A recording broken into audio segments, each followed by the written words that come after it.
nhớ rằng ý trong phong dư cho thua lên cho tù rong xiên hôm nọ bé tàu ta có làm một sinh trí đùa và thích chia sẻ hơi tiền sẽ được bộ lên trí theo tàu chạy cho cái nó có nhớ rằng đi cho thua nó thiệt em nhớ trong lúc xưa họ nó cho có làm một thọ kỳ sơ xía sơ đã sơ rồi lần đời quý trong phong dư em nhớ nên lần từ ta tổ là một chia làm một giờ lần đời của trong đan hình tờ nó chỉ thọ ba nia like thiên nia subscribe là do niaติดตามthiên nia đăng ký bộ đồ cũ là xia nia lúc chứ nhớ lần đời isa em sau đó tới thầu của họ cho tàu tới ra đan hình lo gì thì lý sản chân đại tua trâu có lối sọ tông và thì lý tông cho bếm nông lo gì ok thiệt em dùng xét giải tỏ thân cho quý trọng phong dư cho lo chết lo cũ là một cộng cho cụ tế sĩ em biết đó là một sinh gì nhớ trong núi nọ chỉ cụ là một băm ba tàu ra đan hình hóa tại lịch sử giống như là một thảo quân tụ chọn gì trâu bé sẽ đợi tôm nông chỉ kia lo dễ đùa giờ hơi giờ giống như thảo tôi đi cho lo và thích chia sẻ hơi tiề giờ chỉ tới cho cái lời dễ chín đâu lo chơi trâu bé sẽ đợi tôm nông là em thằng này sẽ đợi nông ta thọ sẽ đợi họ tham quan đồng gì đã chỉ thiệt giờ đi nó là một dầu thiệt cho chờ tan trò ít trong nhà gì cứ tin anh chẳng có một phong dư cho thua lần xưa tù họ làm cho cũng nông nhớ liên tục thằng nó thầu pi một cho thầu sầu thế sĩ của họ giờ mót thả tổ mua cho cái lò dễ rong nông giờ thế chọn trai mù rong đi chả để cháu bé sẽ đợi là một nông lò dễ ok li tỏng đây nọ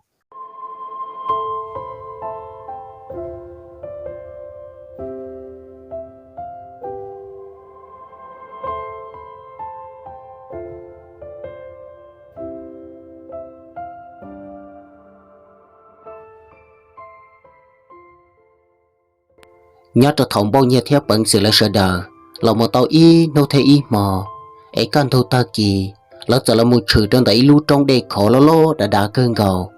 sai một đầu tây trong tên đồng chỉ đây khó đỡ bao xứ cho tuôn chia nó cơn gầu li bận sự thế là tàu hay trong bao nhiêu là sợ đờ hai tia tao chỉ nó hàng li bây giờ tàu là cỡ thâu lúc trong đây còn ta nó bây chỉ bao hai tia bây giờ một chữ đó khó tư vì ta chỉ nó bên thế chỉ tàu chân dâu kê giống mù là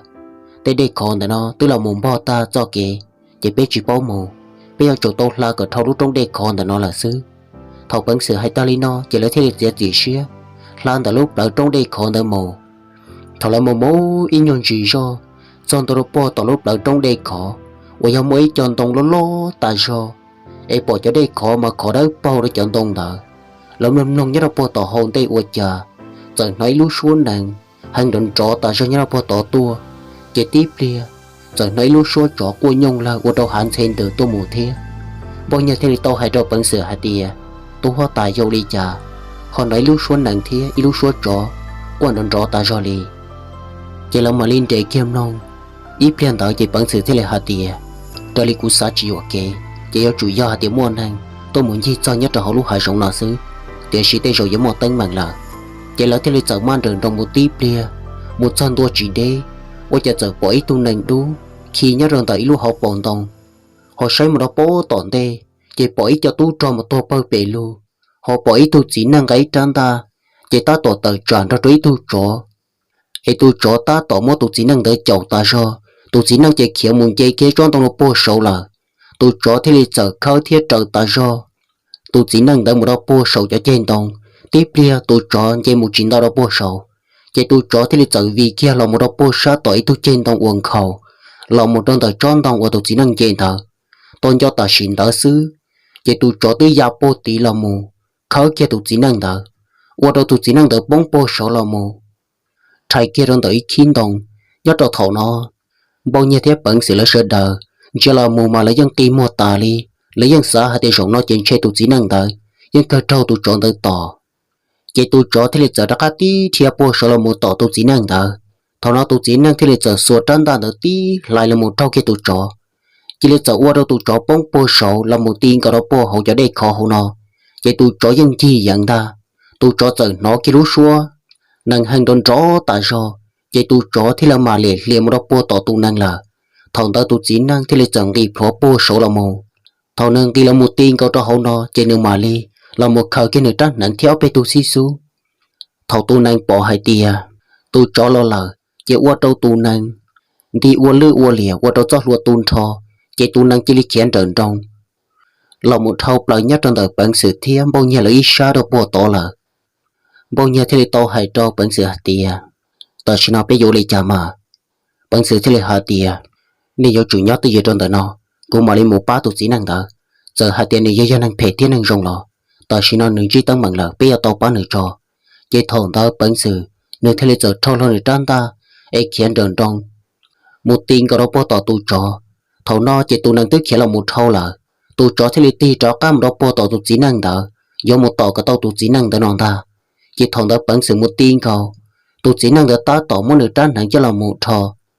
để chỉ mà nửa trăn ta họ bóng một đầu sát tàu là thế chỉ thầu nó bận sự chia trong cái li tụ cho từ mùa dây ru rồi tụ chỉ năng đó lo trong cái li tụ chỉ năng đó nửa chuyện cho cá ti là một sai tụ cho li bận sự thế là hạt tiền có giờ tàu sửa thì thế chẳng pha ta chỉ nó tụ cho là chỉ thằng đó tụ chỉ năng mà li ti kia là quay cha thằng nên nhọc hóa ti tàu kia là xứ chỉ tụ cho tới là một tiền cầu mỗi tụ chỉ năng đỡ mò kia cho họ là chế bản sự nếu mà lấy món này trăn ta phía tao nó là một chế tí té và đầu tụ chọn là đối chắc cứ tụi thôi ít cả tụ chọn quấy xuống đồn chọn ta cho ấy tụ chọn mà lấy lệ liệt thế chọn thôi tụ chỉ năng đỡ chê tí chùa sau một đó buồn ra là xã hội thì yon chia thiết ta lên đó bản sự mà lấy một chút thì tụ chỉ năng đỡ sợ rằng bản sự của tứ sông sai của cha tụ chỉ năng đỡ chế trợ do bản sự tụ chỉ lo nó cũng thà bản sự thế là hạt tiền chỉ lo có tua đó chỉ trong đời nó mà của cha này cha tụ cho tua chống tạm bảo lì để thọn ta tôi nó cú ở giờ tôi hóa tài nương mà lên trên chia là một đầu bản sự nương mà đi rằng tao bản sự nương thế là hạt tiền mấy tôi bản sự ở đi cha có họ tôi cho rằng từ nó thế mà thầu cái nhọc quá xí thở lên nó xứ ở cha tôi cho ta xin ta giờ bỏ tôi cho ra gì bỏ tôi là mua là ý tôi chỉ là tôi bỏ ta bản sự thọn ta cho họ ý tôi chỉ trong câu lý do tôi chia là tôi nó cú thế tao hay đầu bản sự hạt tiền mấy tôi ta chỉ nói do tôi hiểu thế thì chẳng phải nữa ở tôi chọn đó nó do tôi chọn nhất là họ lúc họ dùng nó chỉ theo nhỏ hơn mỗi bây giờ tôi cho tỏ tua ta đi là xã hội tiền chơi có tôi mua tua cho mỗi lần thờ vô chỉ lo là ôi cha ta chỉ nói chẳng chỉ theo nhỏ cha cũ là thế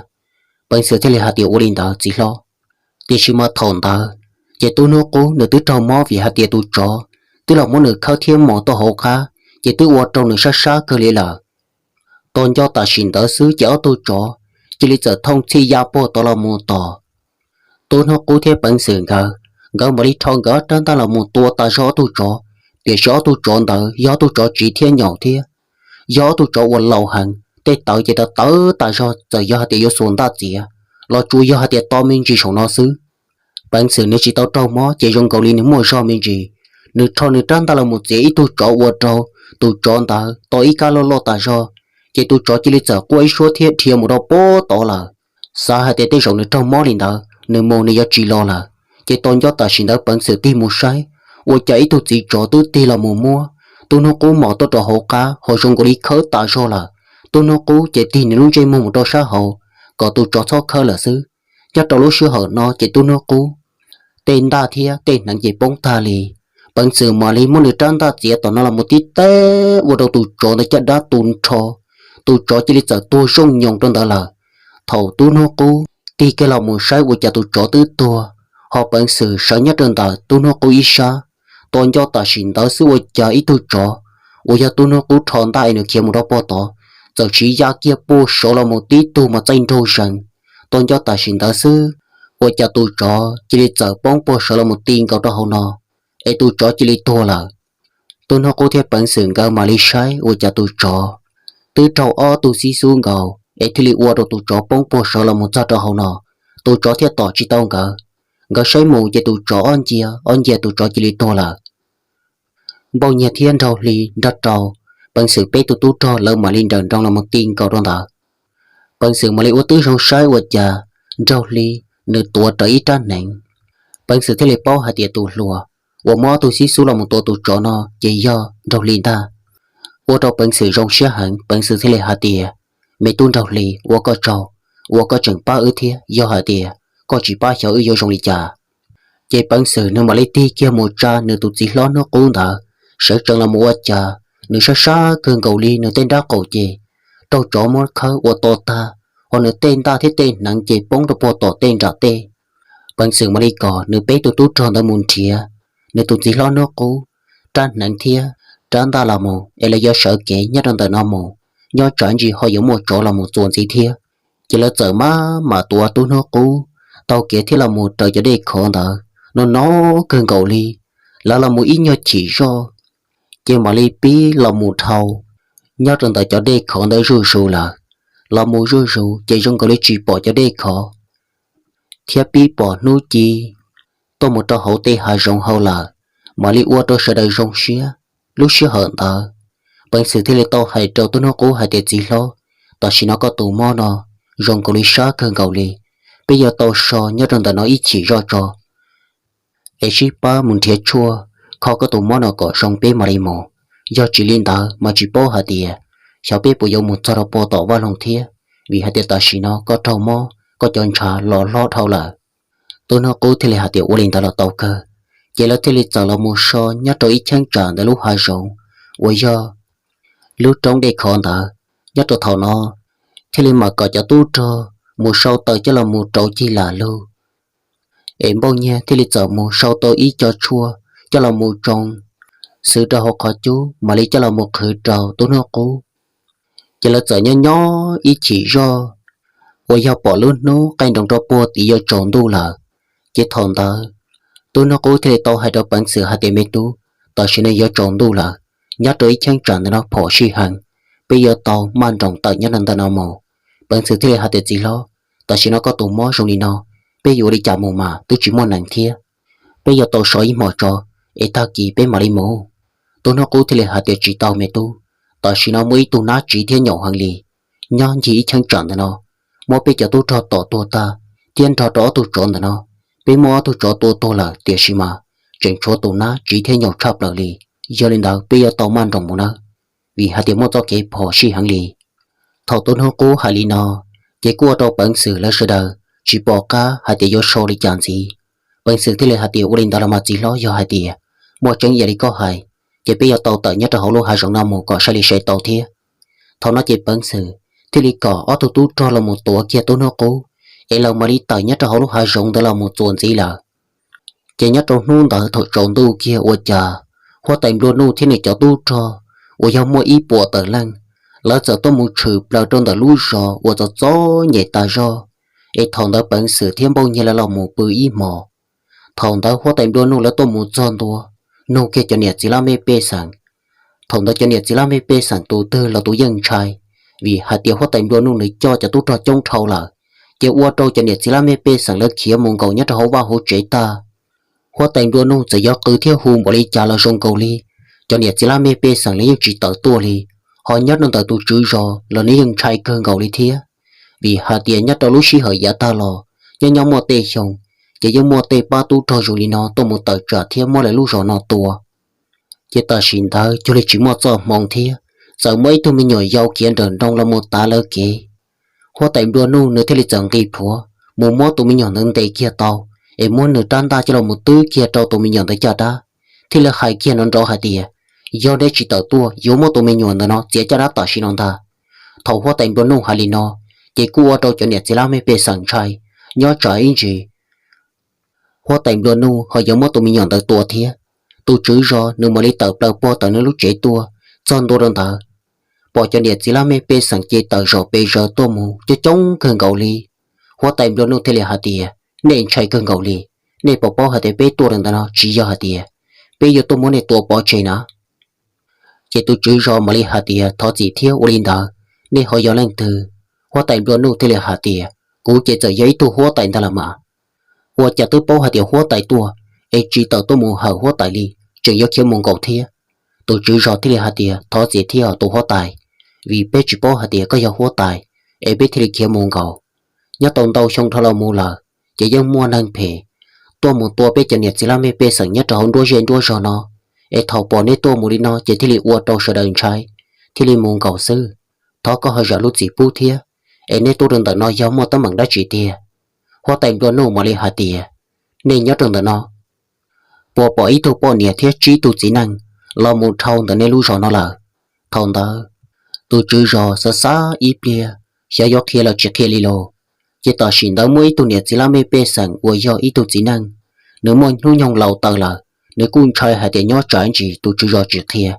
chỉ yêu qua tu tu hoa tay nếu mà là tu bỏ chơi chỉ tu chỉ năng để thế là kia kia hạt địa thọ chỉ thiết tụ hoa tài nhớ trâu on hú thọ lòn tờ bế dân bỏ ý tô bỏ nè thiên cho trâu trí tụ chỉ năng lỡ tao là một số nhất là họ bế lưu rồi nó ít mò ấy can thôi lỡ tao sợ kể một tuần gì là chỉ bỏ hai tiền là một đó có từ là tiền thầu tụ chỉ năng đỡ tao khi nó chỉ cua đâu tụ chữ rồi chuyện đun trú là một trâu nếu tụ nè chỉ làm mấy bề sẵn đâu bao giờ tụ chữ rồi tụ chỉ tao khi li ấy nếu giờ sẽ khéo đây là tụ chữ rồi sai rồi giờ gia để tụ chữ rồi cho chuyện kia là tụ chỉ năng đỡ tụ khéo vấn đây là chỉ tụ chữ rồi thế là hai tiền mua chân kia là mà hoa tài nhớ cho anh hôn thầu lòng tờ nhưng mấy thuộc bọn nhà thiết trí tụ chỉ năng là một thầu em là một thó so nhất thầu của lúc chuyện ta thầu tôi chỉ rõ hai thanh thầu lên nó xứ hoa tại đồ nô thế là hai trong này cho tôi cho hai tiền bé có chỉ man trong tại nhất thầu nào một tờ xin nó chỉ là thế là sợ man trong một tuần gì là hoa tại đồ nô ý của tụ tôi tròn tờ chỉ những bố lần chay nặng tan thầu li thầu hoa tại đồ nô là một thầu tan thầu tụ chỉ rõ thế là tao hai trâu tụ chỉ năng của tao khéo hoa tại đồ nô hai tiền do vì lý cha cú tôi chỉ tao khéo li ấy có giờ sẽ khéo đây là má có bộ bao hạt tiền ba năng của là một số nhất cho hậu bị lưu rong này nó lấy giấy cho nên rong toàn đây nó lấy do sao không nó không hậu thế sao không chín đâu số tao một đầu bé nó ủa cha này giờ chỉ bao cả hậu đã chỉ kia li giờ hạt tiền này chỉ hoa hở lăng từ lấy chủ hoa hở của gia tổ chữ rõ thế mà thầu tổ chữ rõ tao hay li nó trâu tổ bé sang của gia tổ chỉ năng đó chỉ có qua trâu nữ nhỏ hậu thế chỉ bỏ cái giờ tết tổ chữ rõ ta li cha nếu thế là hạt tiền chữ rõ thọ có啥gì theo cú xa hạt tiền nhớ chẳng chỉ có chuyện kia chỉ yêu qua trâu tổ hoa tay đó mua bé tổ bỏ chơi ấy cú thế là kia vấn đây là xứ tổ chữ rõ mà li hạt tiền giờ bé giờ kia thế chuyện kia rồi lấy những chúng mua cho chạy là một tổ bé lấy lúc họ pia chỉ là tôi một tổ bé lúc rồi này nó lấy cho tôi một trời cho nên u là một số nhớ cho họ bé lúc rồi nó xưa nè nhớ tôi lời rồi sau u li nói xong gì là thầu tôi chỉ rồi hay ta li nó chỉ cho nhiệt sẽ làm mấy bê sẵn sau đó nhà mà li một số nhà là hoa tay đua nung lại chơi nàng xứ chỉ là mô tôi một ý mòn trận trồng nhớ cho ta chỉ cần thôi kia lấy sợ tôi một chữ bờ trên tại lũ trong đây khó lo đã ra ôi học bận sự thêm bao nhiêu là một son ta thầu nó lấy những chữ bao hạt tiền sẽ dùng một đó khó tư lý là lỡ mở lên chia ôi cha chỉ lý giống mấy cho lư một đó bao to hoa tay đua nung thì lấy to hai trâu để cho tôi cho hạt tiền nên sự quan tay một đó bao to sau bao một kệ chỉ một bếp đâu tôi cho mà lấy chơi nâng trần trong một tin cái đó bao to chỉ lý hạt tiền mua kệ một lần chỉ là một lấy hai kia hoa tay đua nung lấy sợi đờ mà lấy chơi nâng trần trong thế là lúc trong đây còn thở thầu là một tin cái đó bố tỏ lúc ở trong đây khổ quá cha là một chân tôi đang đợi cho hắn tông chỉ bỏ cho tôi cho thế cho nàng mà tôi bớt bể luôn ô tô hoa tài đua nu cho tôi cho chân thiên trai ta lỡ mà lấy tim một hai tô hoa tài đua nu hai tiểu hoa tài ô cho ta chỉ nó mới cho nàng thia rong cầu li ý cho tí nàng tôi bớt bể luôn li cho ta mà do chủ gia tôi cho là thằng ta hoa tài đua nu mà lấy cả cho tôi cho qua tứ rong một sai chỉ cho ý cho tôi cho thế cho nàng tôi bớt luôn xứ chỉ bao hạt tiền sẽ cho món tăng bằng trừ sĩ đã chỉ nhất cho hậu lúc hai rong nào li lỡ thế lịch sử man trường trong là một tuần gì tin cái đó bao tổn tê ôi cha bỏ tôi chỗ lo tại sao tôi nhất là tổn nó thế ý tôi chỉ cho đã tư tu vì lý do hạt tiền muôn hành xuống ta tôi chọn tới tôi thầu nó hóa thành đôi nô thế lịch có cho tôi cho man trường trong mua cỏ sai lê sai tàu nhớ cho anh chỉ giống một tăng bằng thế chỉ là mở đi man trường trong mỗi ý nhon chỉ do ta tỏ giờ là thầu lúc trong đây còn thở anh chuyên trong một đợt bò thì lúc trong hải rộng chua xía là ta xin ta xứ chỉ lịch sử nói lúc xua mà chuan đồn trọ ta do thế rong có lịch qua tây sống tên tông đó bùa so không là mù là chỉ bao hạt tiền sẽ cho tôi sử răng đá chỉ hoa tại đôi lúc thì tao hay trong lịch cho tôi cho hạt tiền sau đây cho tôi sửa gì thế chẳng pha cổ rong đó chỉ bao hạt tiền lúc xua thì xua đã chỉ kia li chỉ tôn cho ta xin ta xứ là một tin cầu qua trâu tây sống tông đó mà đả ta thầu là mà lấy tim một sai vợ chạy với tụi nó lo tại sao em lúc to họ mình chúa xé mới khỏi chỉ tại sao nhất đồ sầu tụi nó mà gì ở ít tụi nó chỉ nhậu hơn lý nhất đồ họ lúc hai rụng non ta thầu ta tụi thằng tụi cho thì tao hai kia trâu cho tụi cho hai tiền sợ đây cho tao tí thái hoa tại ta xin nó tôi cho ta xin ta xứ tụi nó tụi thầu cái từ là mồm đầu ô đôi cho tụi cho tôi là ó bê lần lỡ mà đi thon ta một tua tụi nó ta lấy những tua chỉ tao vì hai tên này chọn bay tới thâu hàng là tại do hai tên là một chia trâu là ô trâu là thịt thâu đó bao tỏ tây là xứ tụi nó nếu cứ chờ chúa tôi ít cho đi khó mà rong có lý chỉ chia tôi mồm đầu tan thôi cho tôi cho thế chỉ thòng đỡ tu na dân mua cho tu tròn đỡ tổ quân lư quân lìa tua bơ bể lưu li sai do chỉ tàu là lâu hoa tành luôn nô thế thì cõi tu trò mới trăn nặng là một trâu hoa tành luôn nô chỉ nương mà li chúa kiệt trâu tu xí xú tu tí té muốn chuyện chẳng trong tờ tu na lúc đó hậu có chỉ nhung chúa tờ qua cho tờ xin đỡ tu na chỉ li trận đi quân lư quân lìa họ chỉ bao hài li qua đầu tê xong tên đồng đỡ đà ta ít chẳng chọn tờ chê cho đây khó từ ở bên chân là một số ta cho tôi cho tôi ta chỉ tôi na nếu mà lấy tí trồng bò sấu li kia là một trâu bò hậu cho cá để con đó là chỉ dùng chỉ bò hay để cho một trâu cá tươi li là giờ nhỏ tí bia chỉ dùng cầu liên chia to chỉ nó tôi na được qua suốt sáng nhớ trâu cá tươi to là hoa time đó nó thì lấy to hay trâu tụi ta tôi cho hạt tiền sau đó một sai cho tôi cho vào trâu mò sẽ dùng đi chả là thằng nó cho tôi cho chuyện ra hơi hơi bò to tây to là xứ cho tôi trâu vào chỉ trâu mò lợn mà li mù cha cho tôi trâu vào trâu mò đỡ lò chỉ thầu nó mấy xe tôi trâu tôi tua ta ra bỏ tỏ tê lợn mà lấy ship ba mua cho là mua kê ai phu cho đây còn đỡ cho là một phô là xứ thầu lợn mua cho tôi trâu đỡ phô ta trâu đỡ cho đây khó chỉ cho tôi trâu vào trâu mò lợn mà li cho là một đôi bố sao thì nó là một trâu tơi là sao ít mò cho vì hai tiền lúc xí hận đỡ tia trộn tôi là thế thầu là một so chỉ cho tu cho và trâu mò tu tư là tu cun ra cho đã chỉ nhớ đầu tỏ tê tua chỉ li hạt tìa yếu mò là hàng tu thơ tu cho thì li hạt tìa hóa tài chỉ nhau bây giờ cho tu cho tu một tô li nào bỏ chỉ nhau thì tia là bây giờ chủ tao cho cá chỉ thao bây giờ mù trên này hóa tài giàu thiên này tu chuẩn gì là vì hai tìa bây chỉ bao hai tìa này hóa tài giàu thiên này tu bộ lò đó cho kiến là nó in chỉ bên một trò tỏ hồn đây hai giờ vô đâu bây giờ tôi trò tôi chống sang làm gì sự hóa tài có tư rộng sợ nữa hóa tài đó nô thế là hạt tiền chỉ tao bây tôi cho gì nào là bây giờ chúng muốn thiệt có tao để hóa tài giàu thiệt của tụi tôi đã trả cá lỗ sư lì do hạt tiền muốn thiệt chỉ tao bây chỉ rằng trả cá giờ hạt tiền giống mà tao muốn chửi gì đó chỉ lọ sẽ đây giờ tao chỉ ba thiệt sửa gì sư thầu hóa tài đó nô tao khali nó tụi thao tôi cho cũng chỉ bỏ cá giờ hạt lì chẳng gì là thế lịch giờ chỉ ba một món cho đây khó cho là một bó rồi cho tôi trâu vào trâu món đó nhất đầu ta chỉ can thôi chỉ dùng cái cho tôi trâu nếu tôi dùng sự tôi muốn là mà đi sợ tàu thiê một tàu kế qua tay đôi nô thì là hai trâu cho tôi trâu hạt tiền ta chỉ nói này tôi dùng mình chỉ là bây giờ tàu sợ kế nhất đầu lúc hai dùng năm một do trở chỉ giống một cái phỏ xì thiê chỉ thằng đó lỡ thì lịch giờ mang được trong chai nặng để tàu kế tôi một chuồn gì ta rồi ôi cha lỡ tôi một tí bia trong đó bỏ tổn đây rồi giờ bỏ ít lúc chú tờ gì lý do thì nhọc qua trâu chết thiê bỏ ít chọn trả bớ lưu nhớ trong tờ lỡ thì lấy bao hạt tiền tây rộng mua nên trâu mó để lấy cho là một kho trong tờ non ta chiều hoa tay đôi nô thì là hạt tiền bé có chỉ mang được trong một trợ cả tôi cho nên của trâu mó nó sẽ do đang từ tiền bé mà linh hồn sẽ bỏ đi tụi này hoa tay giàu thế nào tú cho trâu tụ năng của tôn gì nhiều hoa tay giàu tờ thầu hoa tay đôi nô hay li nó chỉ là chẳng mang được trong là một chuyện gì là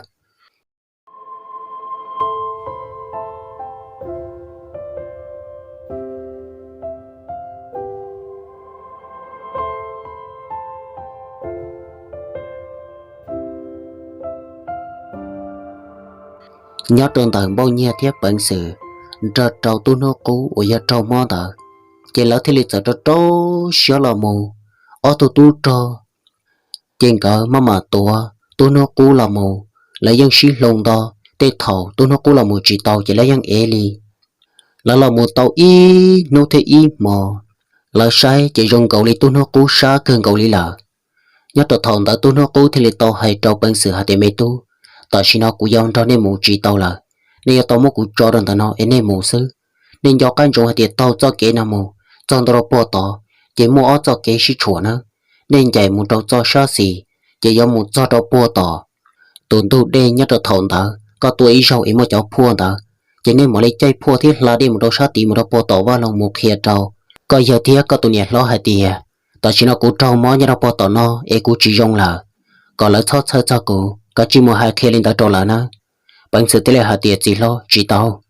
giờ lấy cho lo bây tôi cho con là một số gì nó là bây giờ chỉ cho con chơi bây giờ chủ cho con một cái cho là bỏ tàu vào lòng xử lý cho hai đấy chỉ non tàu chỉ bằng sự mà lấy cho kia tôi nó cố sợ chẳng ấy thế có tôi tu cho có là một tuổi tôi nó cố đùa lỡ thế lấy giờ trâu xuyên cho tao kia là một tuần gì là thầu là một con tôi là bố tỏ cho cái xí chùa nhất là thằng ta qua cha chỉ để chờ bỏ kê cho tú cho nó không chờ đun chia nhưng chỉ bỏ hạt tiền cho gia đình từ lì bọn tao còn cho rồi rong tí xì lờ tôi nó cố này nhưng bỏ rong hạt tiền cho tú cho đó nó chỉ giấy cho tú cho nên trả xếp hết thì lì hiện tôi năng xứ tôi nó cố thì tao hay cho bằng sự là sơ đờ hạt tiền nên ở tao hiểu thì để chẳng pha nữa chọn từ nó mà lấy cho ý cho tú cho nên trả我xếp hết thì lì hiện cơn gầu li là những ý từ tao cái tôi năng lì nào quan tu số làm mồ chỉ bằng sự nếu mà lý thô lo được trăn ta thêm một tin cầu trong tại cho tốt cho nên trả ấy thì là hai đứa lỡ hạt tiền nên tôi muốn đã chịu trả nên họ là tôi muốn thấy bé kể trong lý nó cho tốt cho nên trả lấy cho ý cho nên cho tết chờ là nhọc của tôi muốn nhớ tôi chuyện để xứ liền chỉ bao lù lì lấy những chuyện hay đã chi lấy chỉ lý thô lo ta là một tua bằng sự là xứ thằng ta chỉ bằng sự nếu mà lý muốn được trăn ta là một thái thiết tôi cho tốt cho nên trả đó chỉ tiếp theo là giờ chuỗi lúc ký dân chân để tôi một lại đi té bằng sự sát tiền đó, ô đâu bằng sự to kia trả xí lơ là, ta xin ta trên đâu li thế li giờ muốn được trang hẳn là một tua tí té mua cha, dân chân trâu ít tôi cho nín trả, ta xin ta chỉ tôi cho nín trả nó vô lòng đâu bố sát đó là chỉ li giờ chuỗi cho ký, ô dân dân chế ta do tôi mù, thầu nó bằng sự thế là hạt tiền, sau đó cho tôi sửa sẽ thấy chẳng pha nữa. Thầu nó bằng sự cho tú cho thì lý giờ tròn ta một thái cho kín đỡ ô đâu bóng bờ lu thầu nó chỉ cho tú cho thì lý giờ một tờ tràn ra cho tú cho nín trà một ba bằng sự lỡ thì lý giờ xin đầu xí tua nhất rồi chân tràn ta ô trâu mà cho ba lu sư chỉ tiếp lia cho tú cho nín trà lỡ say do tây sầu lia tờ trà chỉ giang bằng sự là chỉ thầu nó lỡ thì lý giờ mang đường đồng thiên lệ tan cho đó cá họ cho tú cho nín trà ô trâu mó chỉ lấy những cho tan cho mù là bằng sự thế tao hay trâu bé tôi tú cho hạt tiền cả chỉ muốn mua là trở tua bỏ chơi cỏ ta xin nó tôi nó cố thì là hạt tiền mẹ tu chỉ thà trở lại do hạt tiền nên chẳng trở lại thiệt lỡ mua cho chống nhớ đâu bỏ tỏ lỡ do chủ đã khát tôi muốn mua bé trở tua xứ cả chỉ mang đường đồng bé ở tờ nhớ nên tờ nó mù chỉ bằng sự lỡ mà đi trả cá là một tiền cầu đang đợi bằng sự tôi chỉ lo nó cũ mà đi làm một tua kia tra sợ chẳng ấy lỡ mà đi tàu kia thì là một tuần gì ta do là một tàu y nôn tới thì trộn tu giờ lúc nó cây nồng đó po tí là chỉ lão mà đi là một tiền cái đó po tỏ tuần tu đê uống một cháo po đó lão mà đi chơi po thiết là đi một tiền cái đó sát tí tôi nó cố chỉ sát hơn cầu đi một chỉ tàu đi là giờ do hạt tiền là do ấy thì do tổ lần trên một chỉ tàu đi chỉ tôi nó cố thì tàu hay trâu bằng sự hạt tiền mê tu tại vì nó chỉ có những cơ uốn tay một lại po tàu ba lon em một khi đó có giờ thì có nhiều lo là có trói cho tôi là xứ tại sao nó cũng chỉ tàu đi là nó bằng sự mà lấy sai của cha nếu tôi chỉ lo nó cũ chỉ nghĩ sao plan đó rong cầu li tàu lo tại sao chỉ do là mua tua là mua linh tờ em lúc không cái của tôi cho khơ trả cá thua lo là cũ là chỉ bằng sự thế tàu hay trong bao nhiêu thiên đâu li đó trong nơi bé tôi cho hạt tiền nên tàu sai của chỉ lo có rong em cũng mang đồng một tàu tàu ba lồng cho ít tiền đó bé mà lấy tua nó đâu tàu cho chỉ đây là xứ thọ bằng sự halino trên đường mà đi mang đường trong một tin có đâu bố tổ ba luôn thọ một tin có đâu bố tổ cho tú trò rõ chay lỡ sai ở trà do bằng sự xứ chỉ là một cái ký trong và bằng sự ga là một đôi xã hội nọ tụ thâu tú trò thì to hay trâu bằng sự hạt tiền mấy tú bằng sự giống một tay mảng đã chịu lý trà có họ tua sao lần đời nó họ chỉ chay năng lý thế mà bằng sự thì là hạt tiền ta chỉ nó cũ giờ nửa nhất đó họ tư cũ dân cho nơi thả tụ thâu tú trò đỡ thì là hạt tiền hoa tại lịch sử nên nhất đó bỏ bể chỉ mà lấy cho kia bằng sự rằng trong một tin có đó bỏ bể thầu nó bằng sự mà lấy mua hở hoa tại lịch sử ta hoa tại lịch sử thế là hạt tiền mấy tu bằng sự do một tấm bằng đã chỉ tiền thầu nó bằng sự thế là hạt tiền cũng do tại chỉ nó chỉ lo nó cũ nửa trong mó xa hàng lì thế này cho tu cho là to ta đi là bé cho này là một sao bỏ toàn tu đê tỏ rong cầu ly nên lúc khoảng cái của trâu trò khơn thở to lo hàng nên lo chỉ tàu là do chủ tao cho tu cho thế cho nên một thâu này lo là xứ chỉ ta xin đó bằng sự tu niệm lo nó cũ chỉ là một trăm đô đang thở ấy thì là hạt tiền mẹ tu có hạt đã chỉ tiền nó bằng sự thì là hạt tiền chỉ lo nó cũ được trong mó xa hàng lì do tao cho tu cho thế cho nên một thâu chỉ lo như là bỏ toàn đâu đây chỉ hoa tại lịch sử thì là giờ chi cái tu cho có cho tu cho chỉ là một tò tu nó cũ thế sẽ một lần thứ chỉ có cho là tao hổ vào lòng nó chỉ thằng ta cho tu cho thế là giờ chơi nàng kia ra cho bạn sự là sợ đợi tại nhất họ vào lòng một tiền có đâu bó toàn đâu đi thầu là một gia đó to chỉ tôi nó cố tôi chỉ tàu đi là vì hai tỷ cho trâu tỷ tròn tờ mua tàu tàu nhà hàng lì do họ tiền lương từ trâu khờ là chỉ mua chua cho là một kho chỉ tụ năng đó dây chỉ chua đi bây giờ thầu là tôi mua chọn đua chỉ là một liền mua tôi nó cố trợ kia cho sổ tụ năng ấy thông đằng trong là muốn đây là họ nhớ trong tờ bản sự thiếm bao nhiêu ra trong đâu li nửa bé tụ tụ trò chỉ là mà li là một con tờ là cá thầu là một tin có đó bố tổ ba lòng em ca kia một đôi sa hậu sư chỉ thầu nó cho nhiệt chỉ là mê bê sẵn thế cho tụ trò từ tôi mua rồi rồi cho chống tại sao tôi mua say tôi nó cố hoa tại lịch sử thì tôi hay trâu tôi nó cố hạt tiền mẹ tu do mua tấm bằng đã chỉ tiêu đi cha cũng có nên mua hậu lượng gì chỉ để chỉ á xứ của cha để dùng một đế tam bảo li trường qua đó tu cho tua ta qua đó có trâu mua đi nọ thia thầu nó tu nó cố chỉ nếu xa là xứ hay chỉ tôi lo lượng trên mua đa ta tôi nó cố thì là hay trâu nữa tôi bỏ nhẹ hạt tiền con nhẹ nhớ trâu rồi nó trên chơi của giá trị rong là hay chăng tới tụi mẹ tu thì tụi mình xài cứ giờ tao say chùa cởi rong tu cởi rong cởi lo lon tao lùa đó mà qua cho tôi nó cố tụi bỏ nhẹ quá cơn cầu đi tôi nó cố tụi bỏ nhẹ thì là hạt tiền có gì sao hạt lý co giờ lý trả lo do chủ kho có rong xứ lý chỉ tôi nó cố tụi bỏ nhẹ mà lý ti kia một hai trâu hóa tại lịch sử hạt tiền gì ta chỉ nói vô lý cha bây giờ đây do chủ thiệt cho là một ba cỏ tàu tôi nó cố xứ lý nó hóa tại lịch sử thì là hạt tiền của linh thở mình nhá có cho sợ thiệt cả chỉ cho mẹ tu cho một bữa đó tỏ trả trò cho tu cho mà liên ca kia tu nó cố một tiền có đó tỏ chỉ bằng sự thiêm bao nhiêu cỡ cũng một đó tỏ thiệt thọ một cho rong cầu ly tu tư là tu trùa tay với chỉ bao hạt tiền giống một chua đó chỉ bao nhiêu sẽ sai ít bia chỉ bao nhiêu thì là hạt tiền chỉ cũng mà lấy mù mới khai chua cho là một khử sĩ bổ sung hóa tại lịch sử sẽ sai là một trong bao nhiêu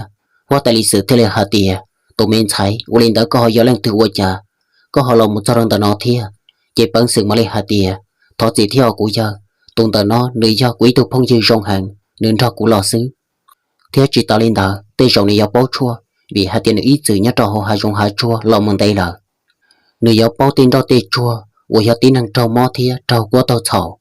chỉ thằng đó hóa tại lịch sử của rong xưa hạt tiền tây rong bao nhiêu này do ba tàu tuần họ cố thiệt bao nhiêu thiệt bằng sự cao mà đi tới nhớ cho họ ba lòng một trâu bao tàu tuần tu đi trời ra của thằng đó mỗi nét chỉ lia là một nhỏ ở hoa tại lịch sử tàu ba tàu bao lia sao tụi mình nhọn thở thầu bản sự thêm bao nhiêu cả một cho đó tỏ chuyện cỡ thì lịch sử một lo tới cho ba chua nhớ đâu bao sầu in đã chua nhớ trên đời cho ba thở chỉ giờ giờ ý cho ba là mua hoa tiệp ba pha chó nọ giờ ý cho chua của sông hàng lì cỡ thì lịch sử ca là một cho đó bao tòn đây nó chuyện cỡ mà liêm là một cho tới ý cho là một sĩ tỷ qua kê ca là một cho hậu va long nó thầu là một cho mà liên ca là một chế cho hoa tại lịch sử chế hoa tại lịch sử mà đi chế trâu này tụi nhát hoa cuốn thở cho một trâu chân xài chi mua trồng cho là một sự so mà ca là một khử trâu tuôn hoa cú thầu mua cho chua thở là một khử tuôn hoa cú tàu bê bó xứ qua trà tuôn hoa cú luôn chế mua đã cá chia rủ tua là cú qua trâu sợ đời số lên số tù mà lấy rong xía hạt tiền tây rau tuôn hoa cú này ở đi là cho cái phò xí là chế giờ nhỏ là một trâu thắc kín đã thở sơn gió hoa tại lịch sử thì tàu hồ bao nhiêu thiết bản sử cả một trò hậu hoa tại lịch sử em hoa tại lịch sử dân trong cỡ thả thầu bản sử thêm bao nhiêu cả một cho hoa tại lịch sử thì là hạt tiền mê tu thế tụi mình xài do linh tới uli cha nếu họ lo mù cho tàu các tụi chỉ lo nó cũng đã nó thiệt mà bản sử thì là hạt tiền của giờ của là của chỉ bao để thiệt cho li mua cho mong để rồi chỉ lo nó cũng luôn tu nếu chỉ chia nửa tua nhớ đâu bỏ tàu lúc trong để không đó em biết thì là một ba thiệt bỏ nửa nhớ trong lúc xí hở thầu bé là một trò bỏ tàu va lông chỉ bao hạt tiền để rồi bé là một giọt kế là thế là một bông trên tại lúc trong đề khó thầu bé là một do trên tại lúc trong đề khó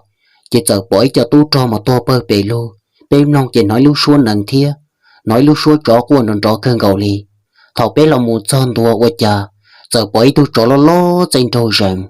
ta tỏ mất chỉ lo nó cú chậu ta do em chỉ lo nó cú chỉ tờ trả ta do tụ chỉ chọn ta xứ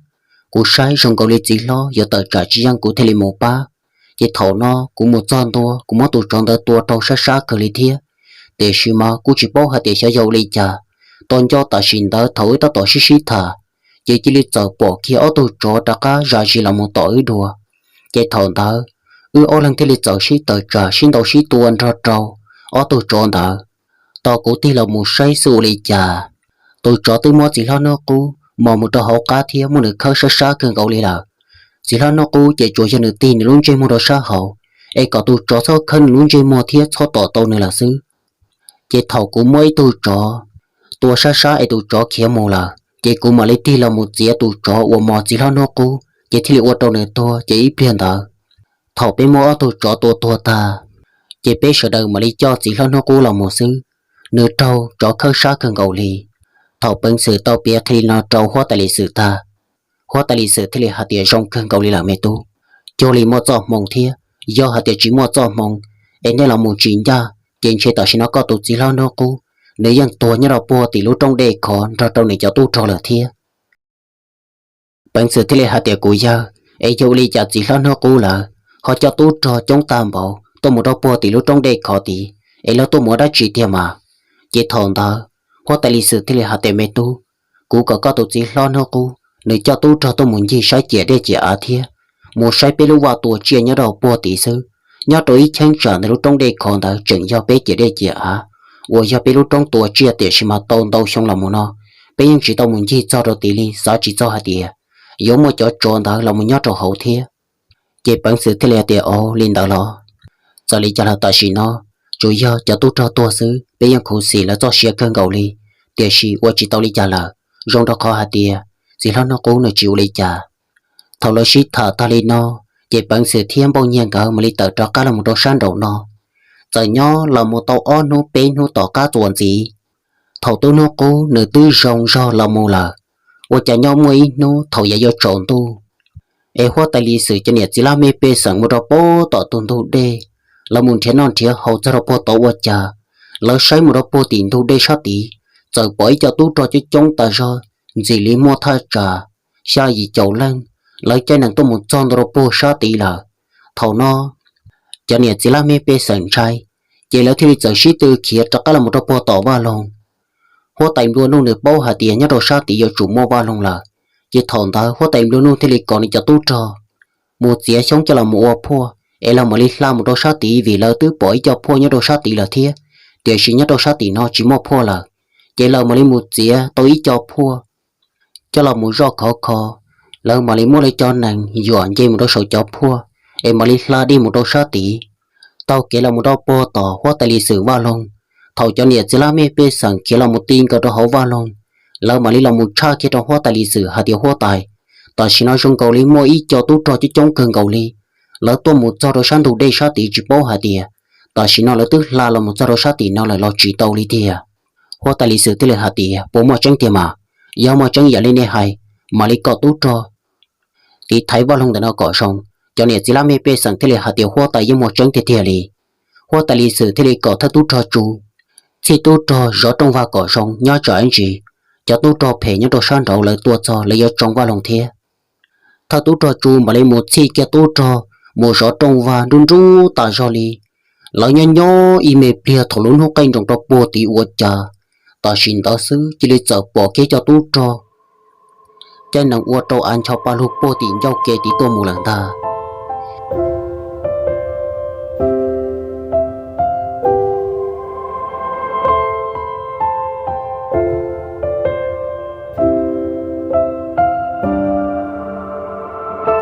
ấy giờ li nó ý trồng nhẹ chỉ cứ tin nông tràng có một phong dư ra tới trồng nông sơ đà nhớ linh tuần ta nói chỉ cũng mót thả là một chàng chơi li nó cho ấy nhớ trâu lúc xưa hồi chia toàn đây nó cũng mà lại hòn thiệt luôn chia lỗ cỏ xong lò dễ thấy trồng nông cho nó một thả toàn gì trâu bé sơ đà tôm nông chỉ cái lò dễ đùa giờ họ giờ mót thả tôi đi cho là vào thế chia xưa hả tiề giờ chỉ tới cho cái lò dễ chín đâu là chơi trâu bé sơ đà tôm nông là ấy thằng này sơ đà nông ta thằng sơ đà xong món tàu kia đã chỉ thiết chắc là thầu cơ nó thọ phụng là lù rong trâu của cháu phong dư cho nên cho chỉ thua lên chùa tù cái này sẽ được tôn chỉ thế giải cho cái nó cá nhau rong một cho cái là dễ số bỏ thầu bí là một cho thầu số là sự thiết bí mà đi trốn vào xuyên hoàn trừ là một nông tù chuẩn gì tông tê nó để thọ sẽ được nhau rong bí mà đi xuyên trí đùa của trong đầu